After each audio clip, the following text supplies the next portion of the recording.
আপনারা দেখতে পাচ্ছেন একটা শাক, এর বাংলা নাম হচ্ছে খারকুন, ঘেটু কচু, ঘেটু বিভিন্ন নামে পরিচিত। এর কাণ্ডটা সাধারণত ধূসর বর্ণের হয়। এর বিজ্ঞানভিত্তিক নাম হচ্ছে টাইফোনিয়াম ট্রাইলোবাটাম। এর ইপিথেট অংশের নামটি ট্রাইলোবাটাম হওয়ার কারণ হচ্ছে, দেখেন প্রত্যেকটা পাতার 3টা করে লোব, 1 2 3।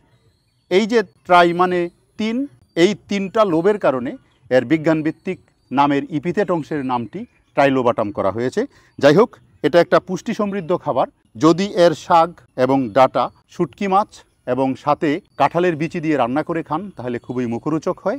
এতে প্রচুর পরিমাণে ভিটামিন সি, বিভিন্ন রকমের মিনারেল আছে। রাতকানা রোগের জন্য এই খারকুন শাক খুবই মূল্যবান একটি শাক এবং চোখের দৃষ্টিশক্তি বৃদ্ধির জন্য এটি অত্যন্ত পুষ্টিকর এক শাক। আপনার দেহের জন্য ভালো, আপনার স্কিনের জন্য ভালো, যেহেতু অ্যান্টিঅক্সিডেন্ট আছে, আয়রন আছে প্রচুর পরিমাণে। দেহের রক্তশূন্যতার জন্য এটি একটি উৎকৃষ্ট শাক।